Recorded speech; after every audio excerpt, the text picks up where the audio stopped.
فرماتی ہیں لوگوں کو حکم دیا گیا وہ اصحاب محمد کے لیے دعائے مغفرت کرے۔ اللہ نے لوگوں کو یہ حکم دیا، اس آیت میں یہ حکم موجود ہے کہ اصحاب محمد کے لیے دعائے مغفرت کریں، لیکن لوگوں نے انہیں برا کہنا شروع کر دیا۔ برا ہو ان کا جو صحابہ کو برا کہیں۔ صحیح بخاری میں ہے رسول اللہ صلی اللہ علیہ وسلم نے انصاری صحابہ کے بارے میں فرمایا تھا، لا يحبهم الا مومن، میرے انصاریوں سے مومن کے علاوہ کوئی محبت۔ اپنا ایمان چیک کرنا ہو تو نبی کی ان حدیثوں کو یاد کر لو۔ جس کے دل میں صحابہ کی محبت، اس کے ایمان کی گارنٹی محمد الرسول اللہ دے رہے ہیں صلی اللہ علیہ وسلم۔ لا يحبهم الا مومن، میرے ان صحابہ سے مومن محبت کرے گا، اور جو محبت نہیں کرتا وہ مومن نہیں۔ ولا يبغضهم الا منافق، اور ان سے بغض صرف منافق رکھے گا، جس کے دل میں نفاق ہو، جو لوگوں کو دکھانے کے لیے کلمے کا ورد کرتا ہو لیکن اندر سے ایمان کا دشمن ہو، اسلام کا دشمن ہو، قرآن کا دشمن ہو، وہ میرے نبی کے صحابہ سے بغض رکھتا ہے۔ من احبهم احبه الله ومن ابغضهم ابغضه الله، جو ان سے محبت کرے گا اللہ اس سے محبت کرے گا، جو ان سے نفرت کرے گا اللہ اس سے نفرت کرے گا۔ اللہ کی محبت کا پیمانہ، اللہ کی محبت حاصل کرنے کا طریقہ صحابہ کی محبت، صحابہ کے لیے دعائے خیر۔ جو ان سے محبت کرے اللہ ان سے محبت کرے، جو ان سے بغض کرے اللہ ان سے بغض کرے۔ امام ابو جعفر رحمہ اللہ صحابہ کرام کے متعلق اہل سنت کا عقیدہ بیان کرتے ہوئے فرماتے ہیں، ہم رسول اللہ کے اصحاب سے محبت کرتے ہیں اور کسی ایک صحابی کی محبت میں غلو نہیں کرتے کہ حضرت علی کو اٹھائیں اور اللہ کر دکھائیں۔ توبہ توبہ توبہ علی نو خدا اکھنے ہاں، نہ خدا نہ خدا تو جدا اکھنے ہاں۔ علی علی نہیں ہے، علی الہ ہے۔ دھما دھمست کلندر، علی کا پہلا نمبر، علی دم دم کے اندر۔ یہ اہل ایمان کا طریقہ نہیں کہ وہ نبی کے کسی صحابی کی شان میں غلو کرتے ہوئے اس کو اس کے مقام سے بلند کر دیں، اور نہ ہی ان میں سے کسی صحابی سے برات کا اعلان اہل سنت کرتے ہیں، اور ہم ایسے شخص سے بغض رکھتے ہیں جو صحابہ سے بغض رکھتا ہو اور ان کا خیر کے ساتھ ذکر نہ کرتا ہو، اور ہم صحابہ کو خیر کے ساتھ ذکر کرتے ہیں۔ ان کی محبت عین دین، ایمان اور احسان ہے، اور ان سے بغض رکھنا عین نفاق، کفر اور سرکشی ہے۔ شرح عقیدہ طحاویہ کے اندر یہ واقعہ موجود ہے۔ شیخ الاسلام ابن تیمیہ رحمہ اللہ اہل سنت کے اصولوں میں سے یہ اصول بیان کرتے ہیں کہ صحابہ کرام کے بارے میں اپنے دلوں کو بغض سے پاک کر لو، اور اپنی زبان کو ان کی عیب گیری سے محفوظ کر لو۔ اہل سنت وہ ہے، اہل ایمان وہ ہے جو اپنے دل کو صحابہ کے بغض سے پاک رکھتا ہے اور اپنی زبان کو ان کی عیب گیری سے بچا کر رکھتا ہے۔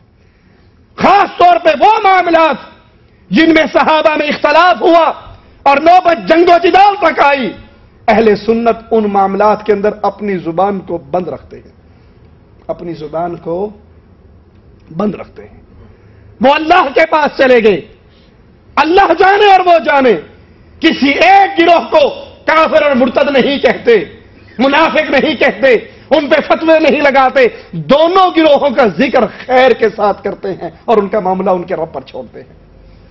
اہل سنت اپنے صحابہ کرام کے لیے جنت کی گواہی دیتے ہیں، کیونکہ مالک ان سے راضی ہوا اور مالک نے اپنی رضات کا ذکر اپنی کتاب میں کیا۔ سورۃ توبہ آیت نمبر 100 میں مہاجرین، انصار اور تمام صحابہ سے اللہ نے راضی ہونے کا اعلان کیا اور ان کے جنتی ہونے کا اعلان کیا۔ والسابقون الاولون من المہاجرین والانصار والذین اتبعوهم باحسان رضی اللہ عنہم ورضوا عنہ وأعد لهم جنات تجری تحتها الانہار خالدین فیہا ابدا ذلک الفوز العظیم۔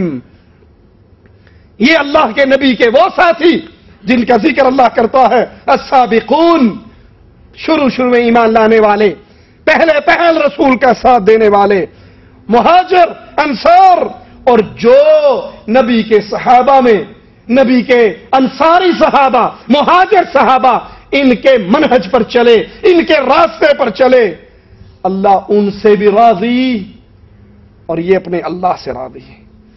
اور اللہ نے ان کے لیے جنتیں تیار کی ہیں جن کے نیچے نہریں بہتی ہیں، جس میں یہ ہمیشہ ہمیشہ رہیں گے، اور یہی سب سے بڑی کامیابی ہے۔ سب سے بڑی کامیابی اللہ کی جنت کا حصول۔ اسی لیے رسول اللہ صلی اللہ علیہ وسلم جب صبح کے وقت، تہجد کے وقت اپنے حجرے سے باہر آتے ہیں اور ایک صحابی کو دیکھتے ہیں، وہ تازہ پانی اور مسواک لے کے آپ کے خدمت کے لیے کھڑا ہے، خوش ہو کر فرماتے ہیں میرے ساتھی مانگ جو مانگتا ہے۔ وہ صحابی ایک ہی سوال کرتا ہے، یا رسول اللہ، یا رسول اللہ صلی اللہ علیہ وسلم، آپ نے کہا ہے مانگ کیا مانگتا ہے؟ تو اتنا ہی مانگتا ہوں جس طرح آج آپ کے در پہ کھڑا ہوں، جنت میں بھی آپ کا پڑوس اللہ مجھے عطا فرمائے۔ آپ نے کہا کچھ اور مانگ لے۔ اس صحابی کے جذبات کو یوں بیان کیا جائے تو درست ہوگا کہ آقا یہ مانگنے کے بعد اب ہاتھ اٹھتے ہی نہیں، یہ مانگ کر میں نے سب کچھ مانگ لیا۔ ارے نبی سب سے اعلیٰ جنتوں میں ہوں گے تو نبی کا پڑوس بھی مل گیا، رب کی جنت بھی مل گئی، اور کیا رہا؟ اور اگر نبی مختار کل ہوتے، کہتے جا تجھے دیا، جو تو نے کہا میں نے دیا۔ آپ نے فرمایا اگر تو یہی بات ہے، اپنے اس مانگ میں سچا ہے تو کثرت سے سجدے کر کے میری مدد کر، کثرت سے سجدے کر۔ ان سجدوں کی وجہ سے اللہ تجھے اعلیٰ مقام عطا فرمائے گا، تیرا عمل ہوگا، نبی کی شفاعت ہوگی، پھر وہ تیری مانگ پوری ہو جائے گی جو تو مانگ رہا ہے۔ رسول اللہ صلی اللہ علیہ وسلم نے نام لے کر جن صحابہ کو جنتی کہا، اہل سنت ان کو بھی جنتی مانتے ہیں، اور جن کا نام لے کر نہیں عام کہا ان کو بھی جنتی مانتے ہیں، اور ان کی فضیلت کی یہ دلیل ہے جو قرآن حکیم کی ہم نے یہ آیت سنی۔ تمام کے تمام صحابہ ثقہ ہیں، قابل اعتماد ہیں، اور یاد کر لیجئے گا اس جملے کو، وہ لوگ جو نبی کے صحابہ کو غیر ثقہ کہتے ہیں، جو نبی کے صحابہ پر طعن کرتے ہیں، وہ صرف اس لیے کرتے ہیں کہ قرآن اور حدیث کے معانی اپنی مرضی کے نکالے جائیں۔ قرآن اور حدیث کا وہ مفہوم بیان کیا جائے جو ان کا دل چاہے، جو ان کی خواہشات چاہیں۔ اسی لیے وہ صحابہ پہ طعن کرتے ہیں کہ جب صحابہ کی حیثیت مشکوک ہو جائے گی تو جو قرآن انہوں نے لکھا ہے، جو حدیثیں انہوں نے لکھی ہیں، ان کی کنڈیشن تو اپنے آپ مشکوک ہو جائے گی۔ اس لیے یہ صحابہ پہ طعن کرتے ہیں تاکہ قرآن و حدیث سے مسلمانوں کو توڑ دیں۔ تاریخ کے اندر ایک کتاب، اس میں ایک قصہ بڑا عجیب لکھا ہے، ایک شافعی اور ایک حنفی، دو مولویوں کا مناظرہ ہو رہا۔ دوران مناظرہ شافعی نے دلیل دی، حدیث پیش کی، اب وہ حنفی مناظر خاموش ہو گیا، اس کے پاس کوئی جواب نہیں۔ المستطرف فی کل فن المستطرف کتاب کا نام ہے، اس میں یہ قصہ موجود ہے۔ جب وہ حنفی مولوی کو جواب نہ دے سکا، اس نے کہا اس حدیث کا راوی کون ہے؟ کہا اس حدیث کا راوی ابو ہریرہ ہے رضی اللہ عنہ وارضاہ۔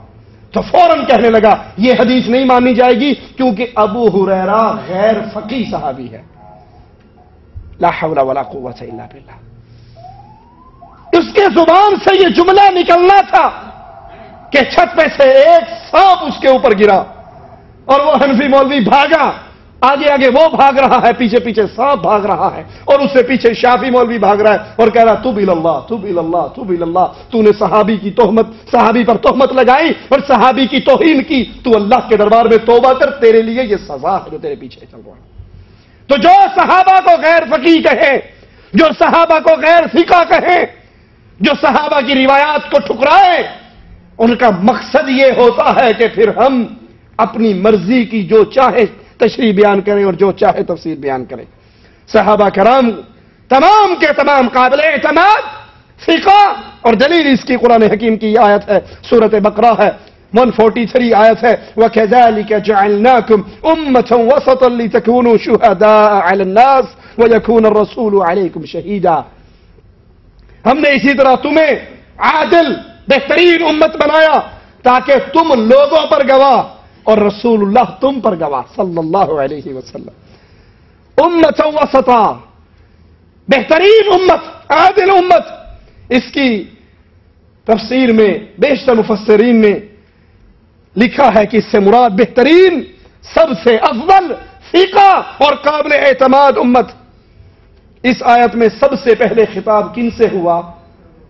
رسول اللہ کے صحابہ سے صلی اللہ علیہ وسلم.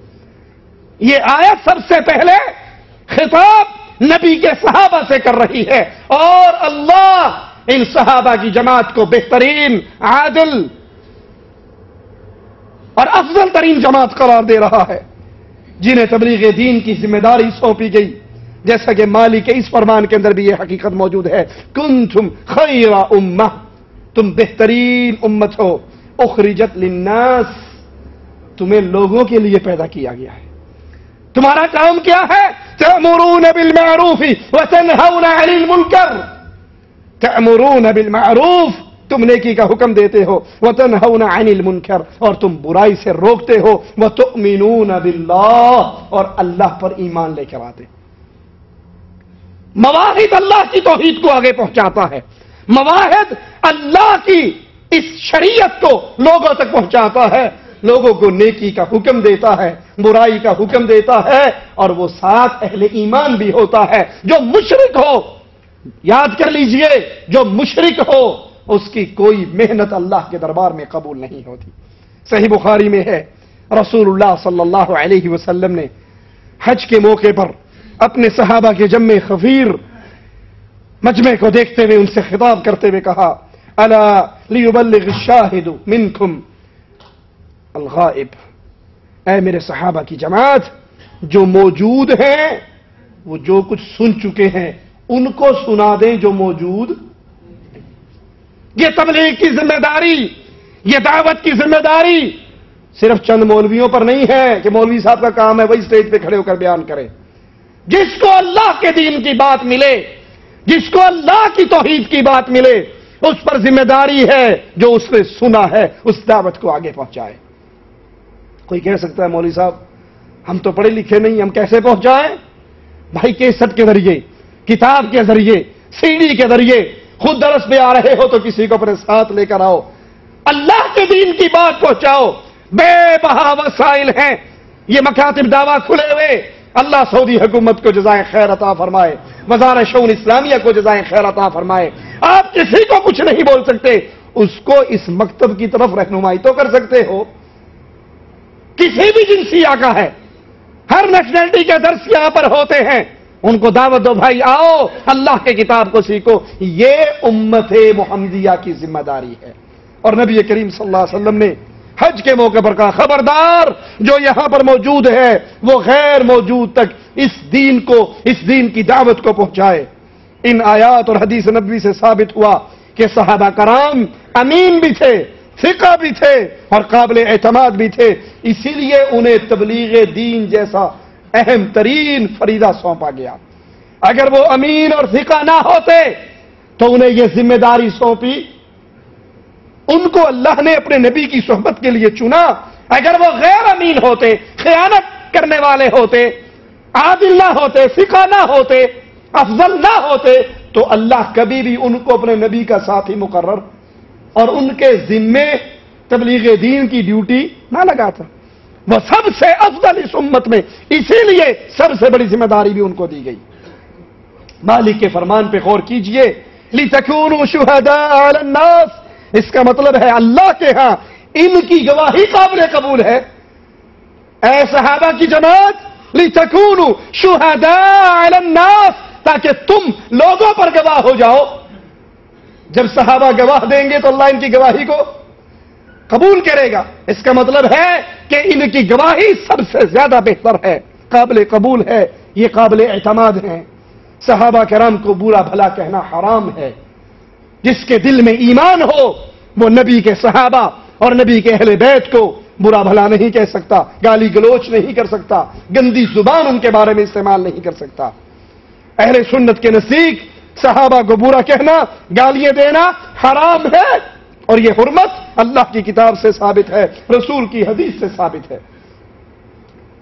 قرآن حکیم کی آیت پہ غور کیجئے، والذین یؤذون المؤمنین والمؤمنات بغیر ما اکتسبوا فقد احتملوا بہتانا و اثما مبینا. جو لوگ مومن مردوں مومن